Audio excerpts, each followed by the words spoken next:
to the Bleeding Burgundy podcast, a Washington football podcast by fans for fans. With your hosts, Jesse Martin. You want to play what? Okay. Say hello to my little friend. John Taman. Quiet, numbskulls, I'm broadcasting. And Keith Gray. The King, your Majesty.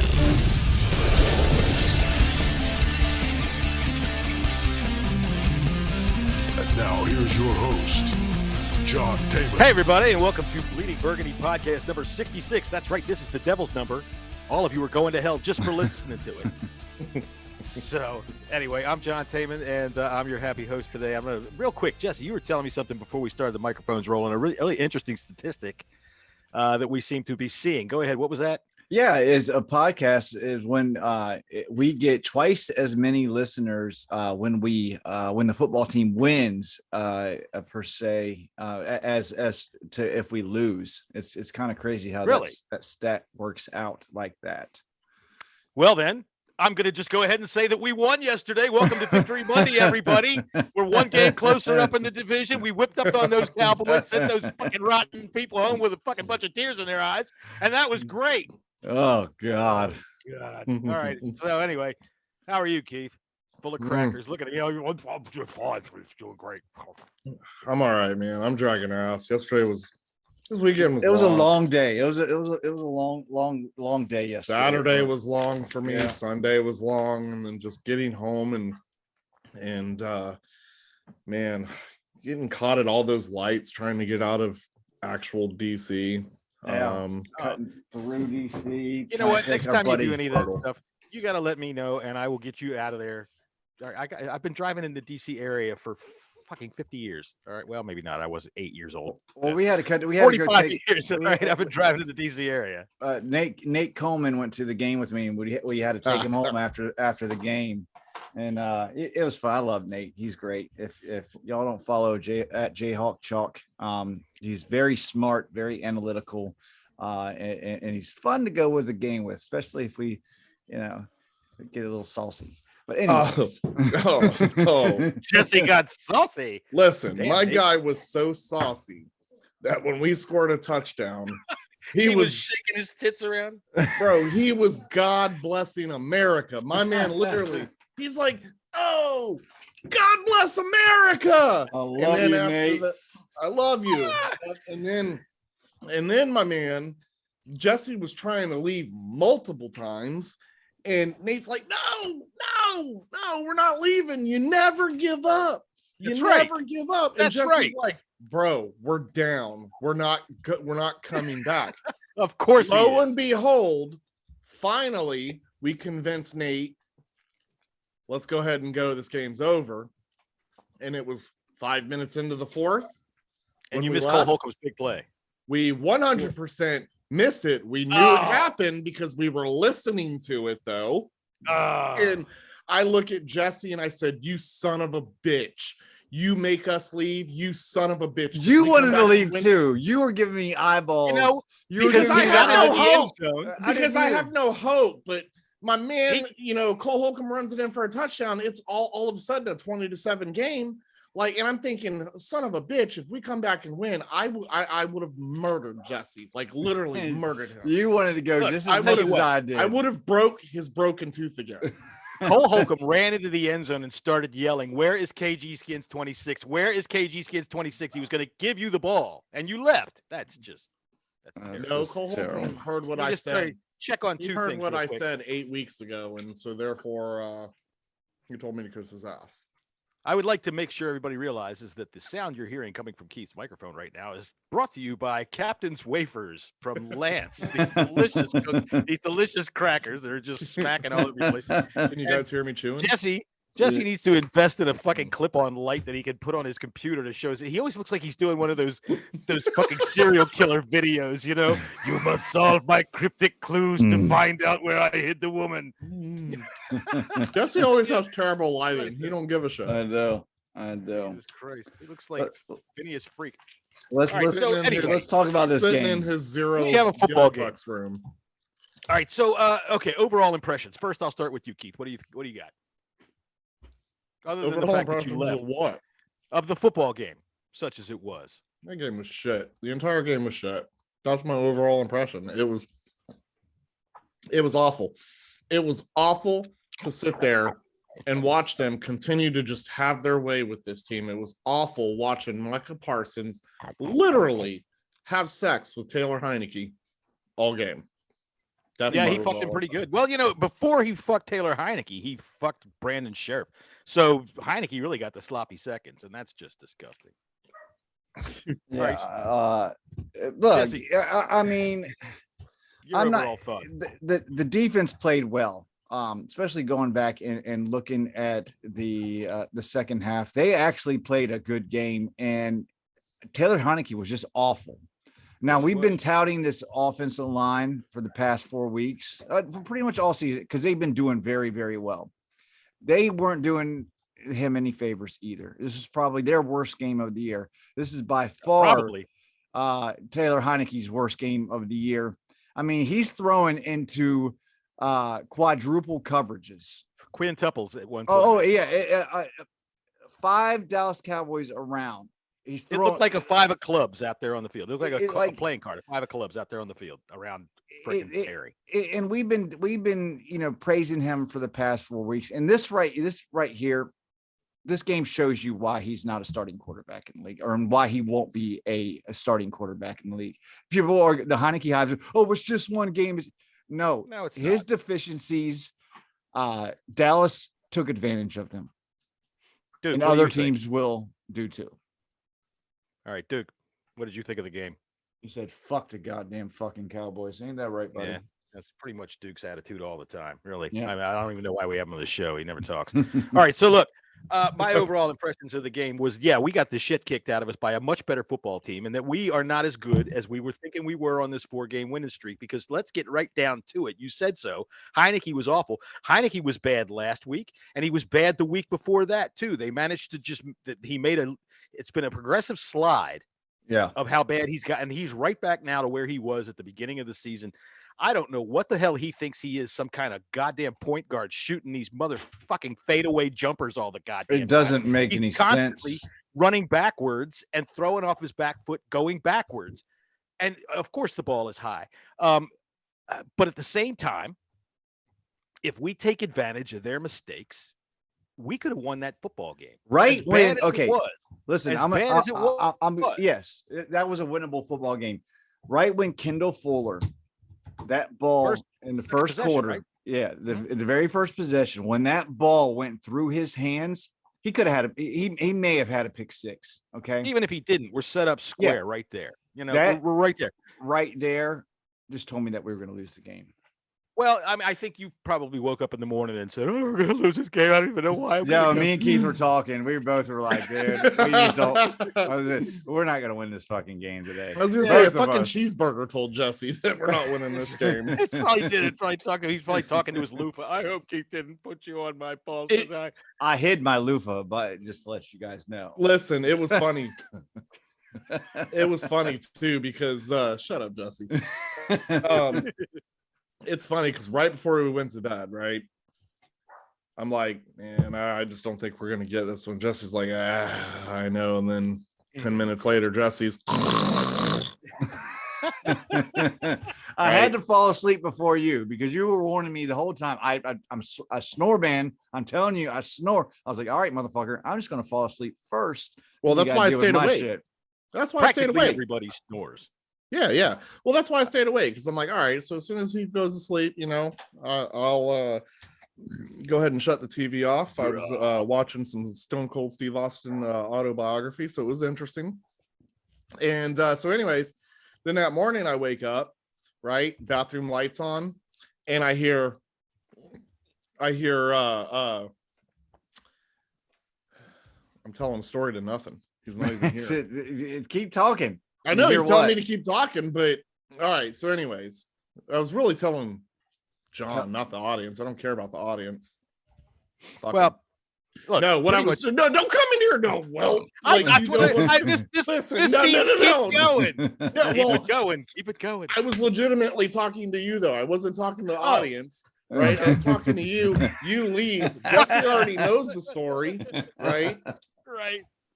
And then you're gonna come in here and talk about Well, and so here we have it with your fucking podcast voice. Get out of here, radio guy.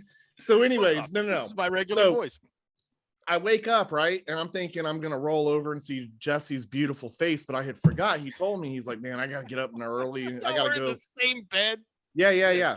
And No, so good God, no. He's like, I got to get up. He's like, yeah, we were in the same bed. Shut up. Don't tell lies. So I wake up thinking I'm going to roll over, see this beautiful face, but I had forgot that he had told me that, he had to leave early in the morning to go pick up his dildo. And so it was something like that. I mean, it might have not have been that, but that's what I envisioned. So anyways, to finish up this long drawn out story, I wake up and the first thing I says, man, I don't think we're going to win this one. There ain't nobody around. And I'm like talking to myself now at this point. The guy on the camera that's up in the fucking smoke detector went, yeah, I think so. Oh, yeah. But it's funny because Justin comes back into the hotel room and he's like, yeah, I'm not feeling good about this game. And so it just worked out. Well, I was going to tell my snoring story, but now it seems kind of redundant to tell a snoring story. So I'm not going to. We'll have to talk the next time we talk about snoring. I'll tell my snoring story about how I woke myself up in a Sears and Roebuck waiting room, waiting for my car. Yeah, I had to get my car fixed. So I got there like 7 o'clock in the morning on Saturday. You were snoring in the waiting room. And I fell asleep, man. And I'll tell you what, the next thing I knew, somebody was shaking me, Mr. Taman. And I heard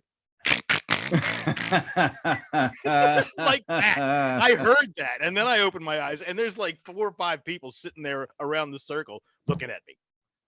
That's These nice. people had been, I looked at the clock. I had been asleep for probably an hour and a half. Hey, John, just so you know, fuckers are trying to read People magazine listening to me. John, just so you know, Jesse also wears PJs to bed.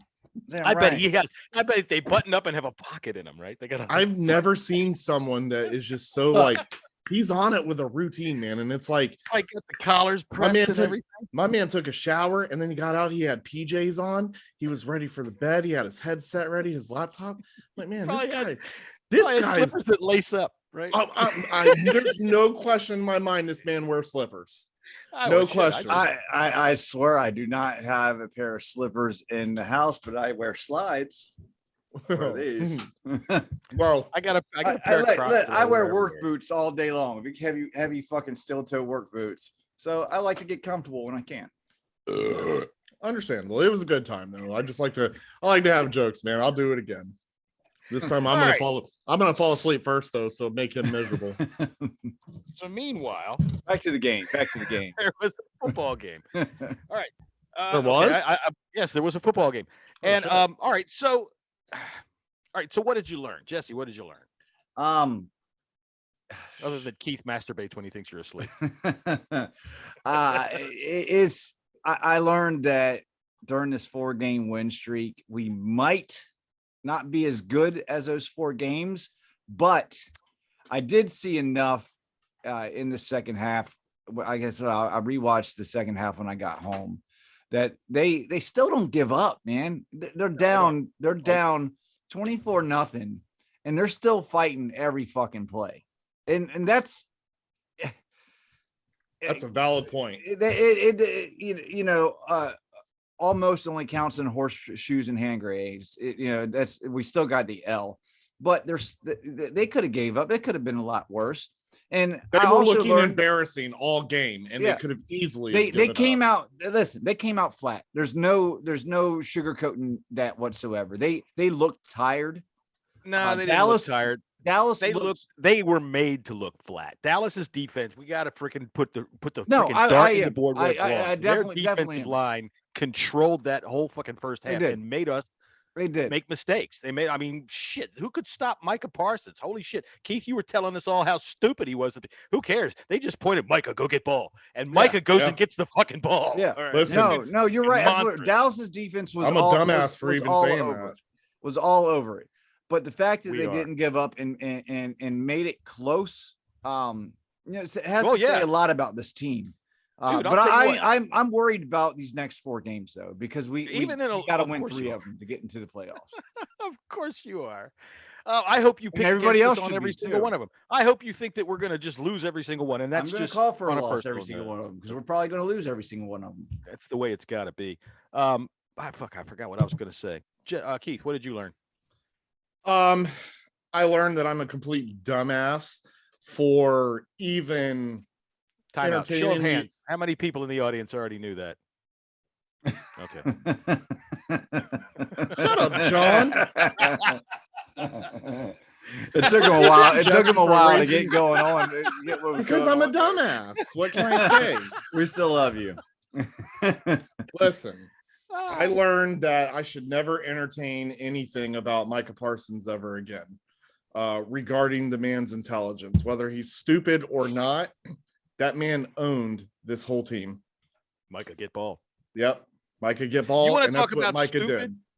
I mean, he just controlled the whole game. I learned that Micah Parsons is probably the best defensive player in the league right now. He very well could be close. I'll agree with you on that. He's playing lights out. I also learned that Dallas's offense isn't as good as they seem.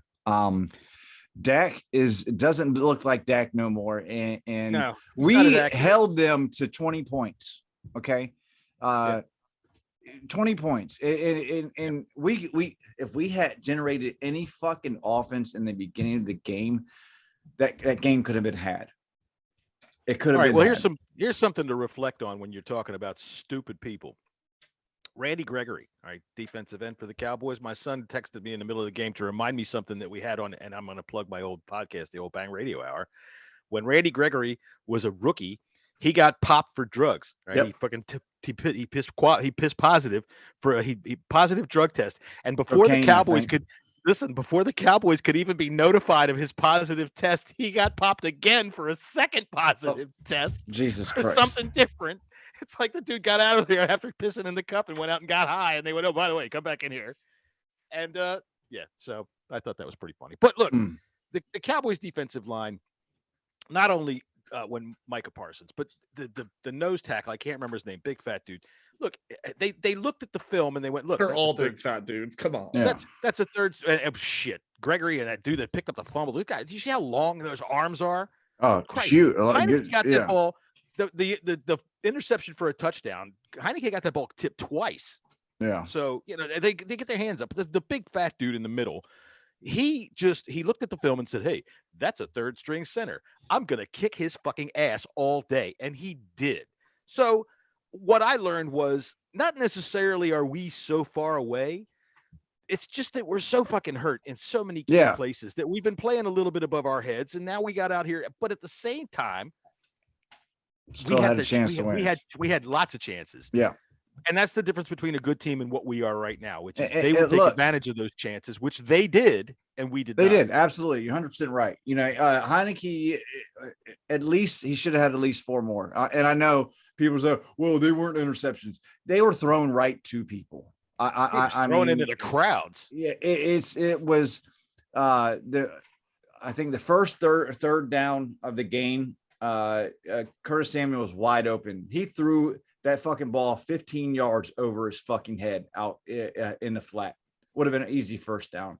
That was an unusual play in and of itself, is that he actually looked at Curtis Samuel, who I think, what did he play? 12 fucking snaps yesterday? 14, I believe. 14. I believe. Well, and Ron even said on his press conference today that he was upset that he was not more involved. He's got to get Curtis Samuel involved. And then you have Heineke throwing YOLO balls up, getting receivers killed again. Did it twice in a row to Terry. The second time took him out of the game, and now he might not play next week, and that's going to hurt us. Look, all of you people that like to point out that Taylor Heineke has so many touchdown passes over 20 yards. Did you see the one that he threw up there to Cam Sims, which was a beautiful play by Cam Sims? It was He a gets a lot better of them catch like than that. it was a throw. His deep balls, anything over 20 yards, are a 50-50 most of the time. Yeah. That was like a 20-80, and that 20 went on Cam Sims. That was all Cam Sims, man.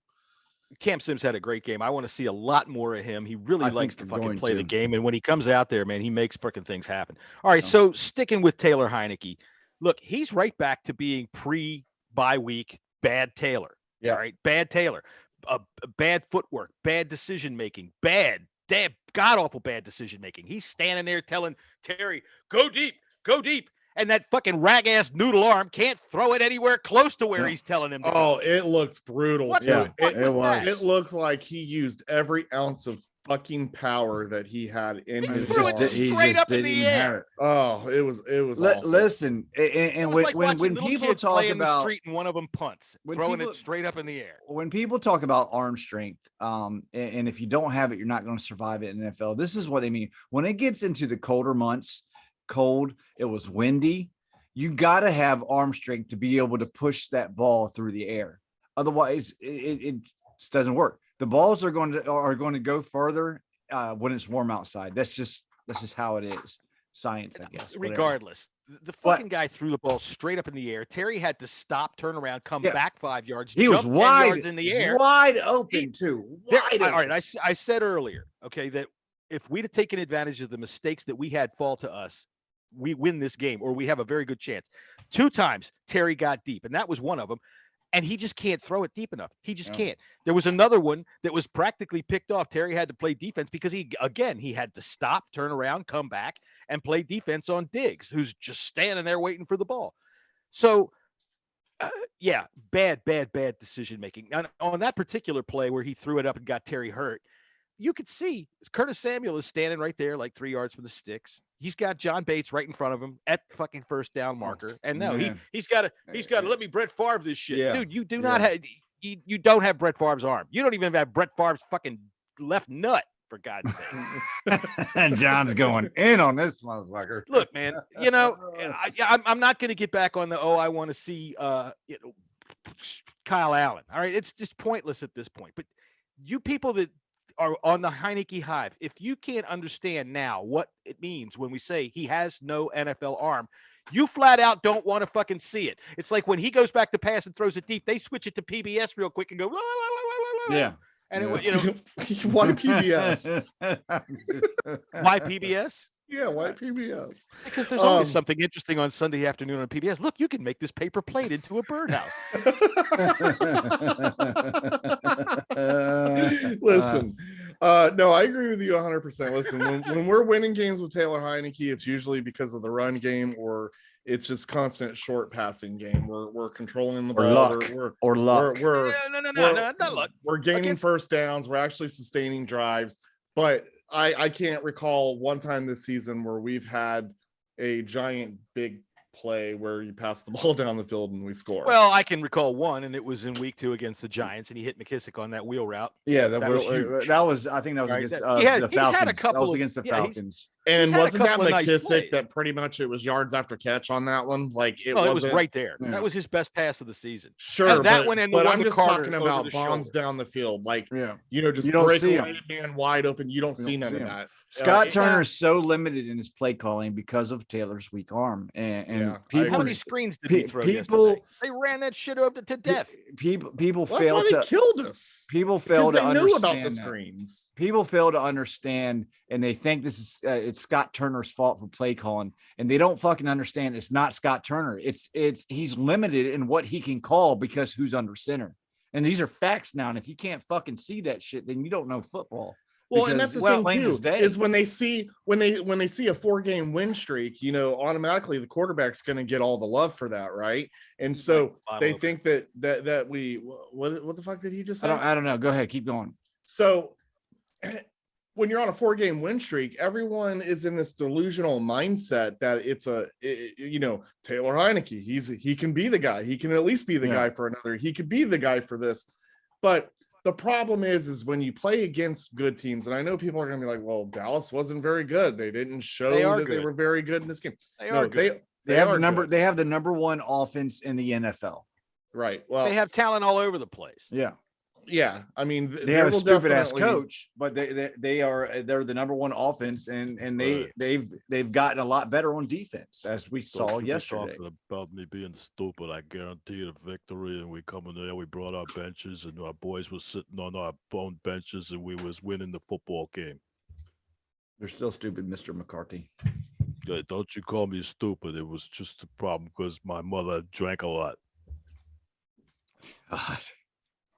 Anyway, look, Keith, tell us something. What do you want me to tell you? Tell us about that awesome Christmas ornament that LJ gave you. Yeah, Oh, that was do you super, really? that was super cool. Yeah, super Yeah. cool. So, obviously Miracle Whip is my thing. I've made it very, very known that it's my thing. When it comes to He keeps the jar of it in the shower, ladies and gentlemen. oh man, I do not do that. You disgusting. I use it to clean my feet with. Oh, no, you don't. We know better than that. We were at dinner and of course got to meet some, I've met LJ briefly before back was it 2018, something like that, in New Orleans. And but it was, for a split second. It's usually what it seems like, how it always is. But anyways, Dave Our eyes Huffman met. on Twitter, Johnny Cornwell, all these guys, the hog farmers were out there. We all had dinner that evening, and LJ bust out with a little package, and she's like, got something for you, go ahead and open it up. So I opened it up, and lo and behold, it was a little tiny Miracle Whip jar ornament for the tree. Just super cool, super funny. I love how I can take something and make lots of jokes, even though I'm 100% serious, especially when it comes to Miracle Whip, because all of the mayo sucks. And I make enough impact in someone's life to where they want to buy me a little Miracle Whip jar ornament. So I think I got it probably right on what the it top was. of my tree, right up here. That's cool. Cool. I think what she was probably thought about you when she saw the little package. So as soon as I said little package, I knew you were going to be the one to He's say gonna something. go Well, of there. course. You told us Dickhead. all last week. You made sure we were right on board with the fact that I'm immature, and you ought to know. I'm going to take that cheap ass joke right there, and I'm going to run with it as far as I can. All right. So, look, what did you think? All right. So that's our thoughts on Taylor Heineke, which was pretty much everybody's thoughts on Taylor Heineke, except for the Hive, which Yeah. still seemed to think that, it's just one game. No. It's one game in which you watched him he looked nervous when he came out. He just looked like he's got the yips. He's overthinking it again. We're not going to go back into it. I was thinking that, just like, is this too big for him? But It was. Then you think back to the playoff game where he just came in there and he played very well last year. It's like We've seen this game all year, though. This can't be too big for him. He was just so off, and you saw the progression even within the 4-game win streak. You saw this progression of him playing good and then going downhill slightly, and you're like, okay, what's going on here? It's pretty simple. And look, like I said, they came out so flat all around. Dallas was ready to go. I mean, listen, this was a home game. This was a home game for the Dallas Cowboys. Yeah, that was rough. It was a sea of blue out there in the stands. The stands were packed, and people were saying 50-50. No, it was like 30-70. Well, see, again, I noticed that prior to kickoff, there was not a whole lot of people in the stands, and that's why it always happens that way. And I hate that. I fucking hate that. I know, my section, get the my fuck in row, the stadium. Yeah, no, my section, in our section, my row, literally to the right of me, the seats there was probably 10 seats that were just chilling. I was comfortable, at least standing. I didn't have to be, shoulder to shoulder with someone. It wasn't until middle of the first quarter, here comes people, but also they, to include that, there were Dallas fans, and there was Dallas fans in our section. Well, we knew that going in. When you look across the stadium, Dallas fans all on the away side, and let me tell you, when they made big plays, we could hear it. You could hear it. It sounded like a home game. Yeah, we could sure hear it. It did sounded like a home playoff game, actually. Well, the fact of the matter is this.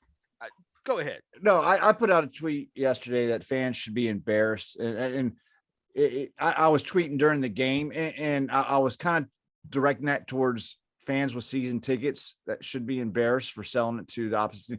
I know a couple fans in our section alone that were not at the game, and their tickets were in Dallas. They were in Dallas fans' hands, and that was more directed towards them.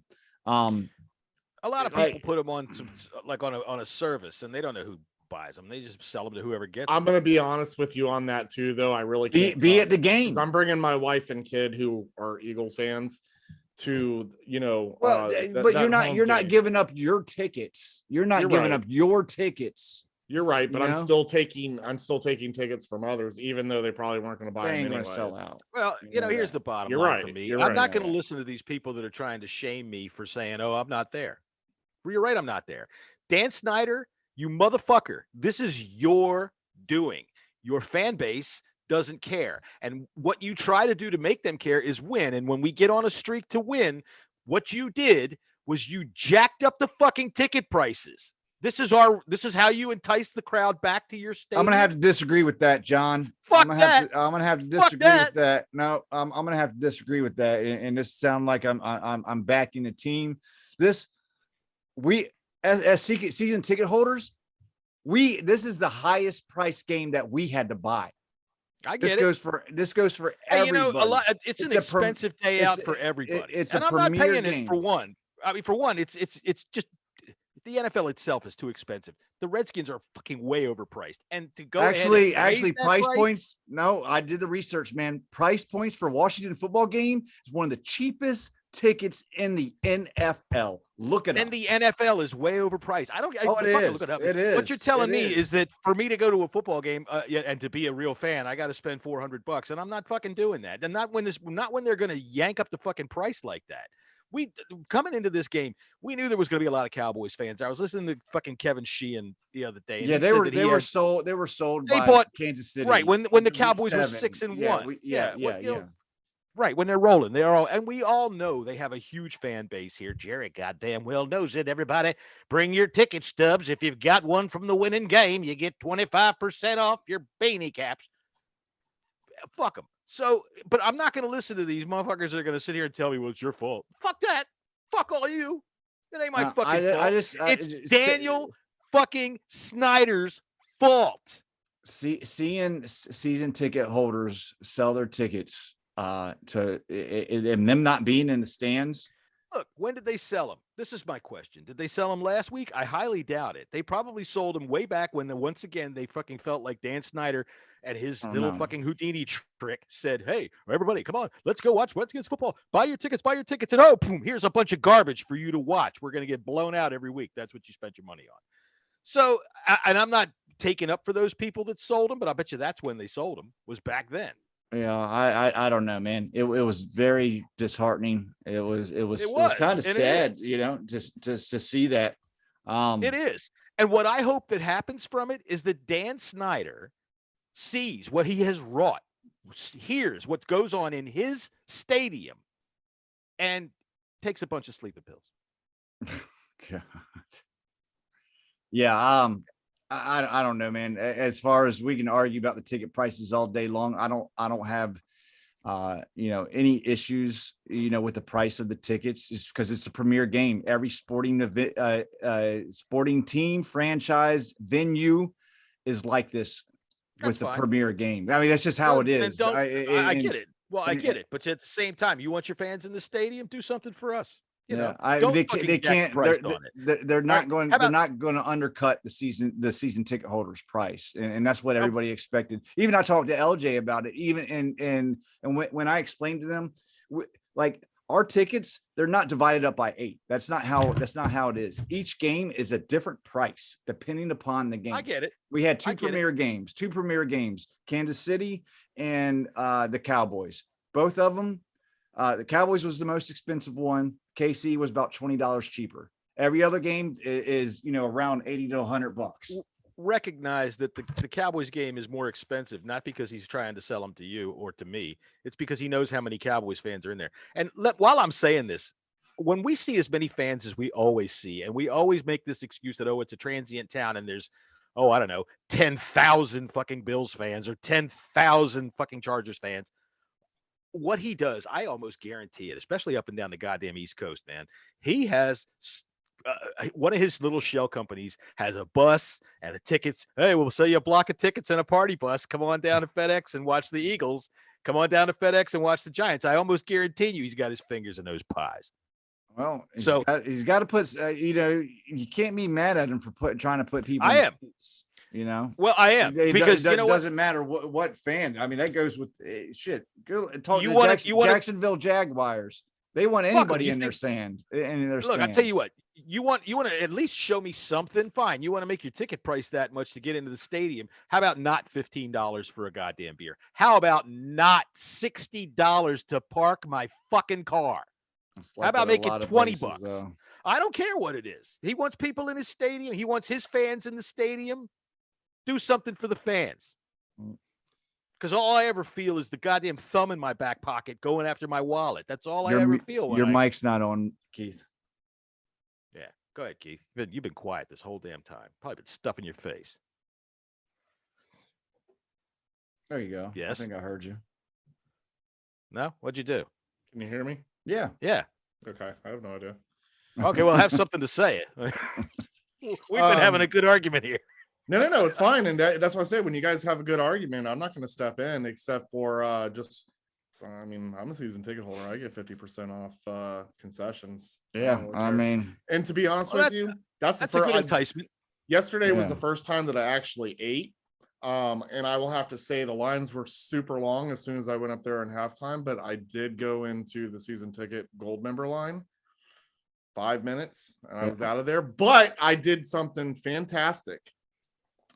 When I realized that I wasn't in the correct line, the lady directed me into the correct line, and the two people that were talking in front of me, I was like, come on, you guys are with me. And they're like, oh my God, that's so super cool. And then a Cowboys fan tried to act like that he was with me too. As soon as and he's like, or the lady said, are you claiming him too? And I look at me, a Cowboys gear on. I'm like, nope. No. You can I think that deserves a call. Round of and applause. I even said it just like this too. I said, I don't care if you're winning. And on top of that, I said, just so you know, you're going to miss the entire third quarter, courtesy of the Washington football team and their long concession lines. There you go. That's right. And I tell you what, the deuces, bitch. I get food before the game, like every smart person should. Smart, Y'all are in a tailgate. You should eat well before you go into the game. Well, that was part of the problem was we had chili, early that morning. Oh, yeah. Everybody's in the bathroom. No. Listen, I'm surprised because I came home and had chili. I didn't know my wife was making chili. So I had chili twice and these beans were huge. And I even said to my wife, I said, oh man, this is going to mess me up. Man, I haven't woke up today and farted yet. So I'm good to go. Yeah, okay. Tell you what, I tell you, when you think about Chris and those overalls, you just got to feel for those pairs of overalls, man. You got to feel for those bibs. But he's eating chili. Listen, sorry. You guys don't even want to know behind the scenes. Of course I don't. Some of the crazy shit that Chris does. I'll leave that to our chats though. But my man is not shy when it comes to the bathroom. He was a Marine. Right. He was a Marine. Yeah. Chris can play that. I'm a good guy. He is a good guy. But he was a Marine. He's a great guy. He is a Marine. He's a great guy. But my man has a fetish with bathrooms and sitting on a toilet. I'll leave it at that. That's the Marines. Okay. All right. So who gets your? I have nothing to offer about but shit talk. So game balls. Yeah. I'm gonna have to go Cole Holcomb. Damn it! You stole the only one I had. Cole Holcomb, I think, played a very well game. Very, very, very well that game. Try it again. There you go. The defense played decent. Defense played decent. That's really all I see. I can't give anybody to the offense. Anyone? Well, maybe I do have one for the offense, but I'll say that for somebody else. Keith, your defensive game ball. Defense? I thought we were on offense. No, because Cole Holcomb plays defense. Oh yeah, you're right. Shut up, you fucking idiot. Defense, man. Give me a quick. I mean, he took Cole Holcomb, so this is tough. Defense. I'm just thinking. Give me 2 seconds. John, go ahead and tell your game ball while I think. Well, I'll tell you what, on defense, since he went ahead and took Cole Holcomb, who did have a damn good game, I'm going to take William Jackson III because I thought he had a good game. And the pass interference that was called against him was absolute garbage. Yeah, I heard absolute that. I heard garbage. That. I didn't get to see it, but I heard it was it's what we call ticky tack because I mean, by the letter of the law, if I touch you while the ball is in flight, that's pass interference. This was just general hand fighting. He wasn't impeding him in any way. The guy was fighting back, pushing and shoving. It was a perfect play. And it was those officials, got in the fucking way of the game. Yeah, I heard it was, we didn't necessarily see a whole lot as far as like what the calls are. It's hard to do that when we're at the game, but I heard the refs also when it's on the other side of the field too. Yeah. Well, there was 5 offside calls, or 4 of them for lining up in the neutral zone against Washington. For one, they got John Allen lined up twice. So it was got him twice. Right. I heard. Yeah. When you see something like that, that's because the Cowboys coaches saw it on film and said, "Hey, watch this, and then they say it and they watch it and they call it. Yep. Or it's either that or the referees. They're human, all right, and that's why like bad teams get bad calls, good teams don't. Because they assume that the good teams do things right and they assume that the bad teams don't. So when they look at us and they say, okay, well, all of these guys, this is their first game. This Bunmi Rotimi guy, who the hell is he? They're probably going to make mistakes. So they're extra cautious watching inside there. But these guys got in the way of the fucking game so much that the announcers were going, it's hard to even find a rhythm with what's going on in this game. This was in the second quarter. A lot of penalties. Just not even penalties, lots of flags. Look, you know what? When there's a goddamn fucking offsetting penalty, don't waste my fucking time. Yeah. Just pick the 2 flags up and say offsetting penalties, and we're gonna do it again. And then that's it. Don't tell me, oh no, number 35 over here. Well, that was the problem when they're offsetting too. They all got to go stop and talk to each other too. Like, they do. They got to. Right. And the only reason that they have to call out the guy's name is so that the NFL can go, oh, well, let's put him down for a fine. Let's make sure we get him. You can do that on the sidelines at halftime, Junior. God damn it. Go over there and just tell them, okay, on that fucking offsetting penalty, we got these 2 guys, find them. They were in the way of the game. Yeah. Anyway, my game ball on defense. I went to William Jackson III. Keith, who you got? Yeah, I don't have one. I mean, I'm not going to sit here and you might be able to give one. You might be able to give one to Landon Collins. He had an interception and I think 2 sacks, didn't he? He got in there a couple of times.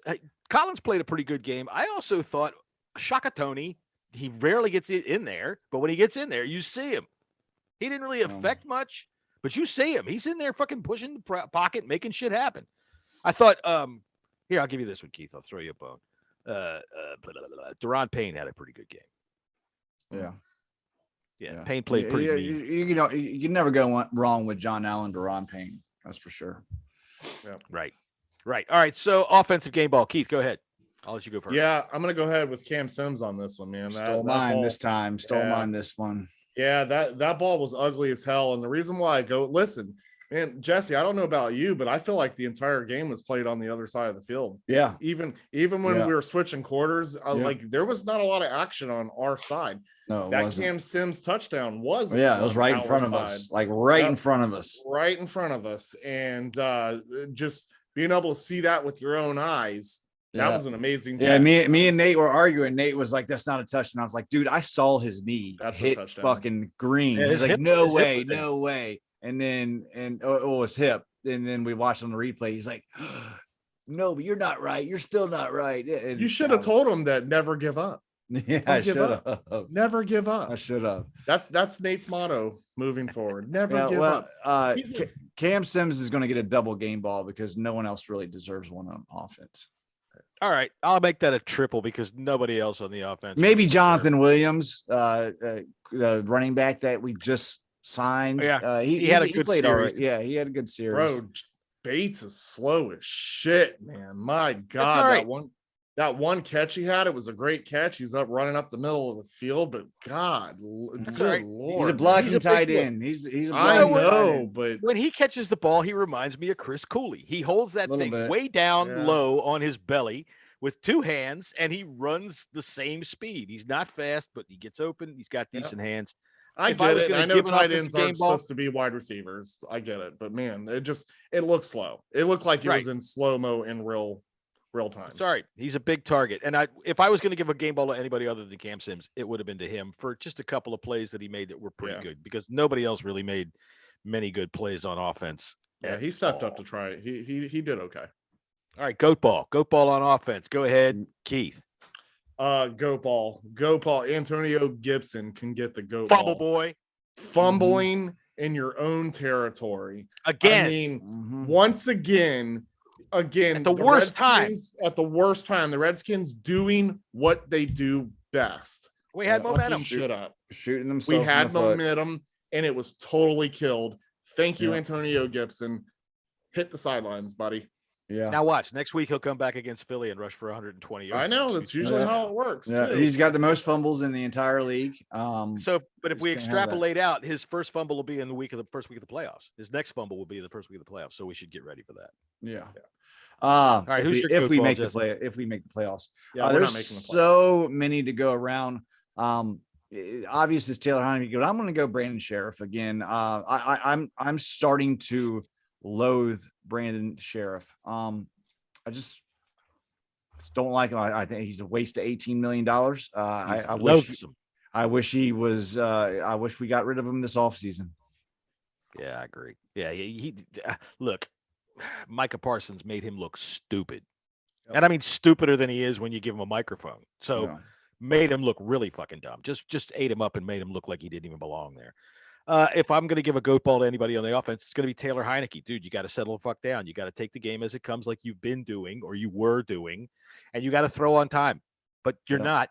And you got to recognize the fact that you have a goddamn piece of ramen hanging off of your shoulder and it can't throw the ball down the field. Don't go telling people, go deep, go deep. They're going to run 10 yards away from you and stick their hands out because that's as deep as you can throw it. Yeah. So Heineke gets my goat ball. I thought that the one interception that he took for a touchdown, right? I guess that's called an interception, right? That was a tip ball that got it popped up in the air. Yeah. But he had several passes down the middle right after that where he was obviously pushing. Ridiculous passes. Unbelievable. It's like, what the fuck are you doing? Like, what are you doing? When the doesn't make Cowboys sense. The Cowboys can't intercept the ball because they're all freaking converging on it like hungry goddamn piranha, and they don't make the catch because they've all got hands up there for it. It's like all hungry hippos going at it. Like, well, piranhas, hippos, one of those things that lives under the water. Yeah, I mean, I'll tell you what, and again, we've mentioned this several times about this guy too, and I know that it can only take you so far, and I'm fine with that. Like, I'm fine with whatever decision they make at quarterback at this point. Yeah, everything's off the table now. We are way off the high. I will say again, sitting in our section, when that man dove for the pylon, I don't know what it is, but this man and diving for the pylon, it's a signature play. It works for him. And I'm not going to lie, when he got up and he was looking right at the crowd and he was pumped, man.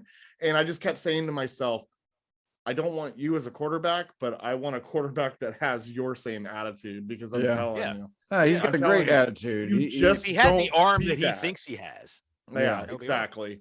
No, but even like that had me pumped up as a fan, but I kind of kept it to a minimum because I'm like, you're Taylor Heineke.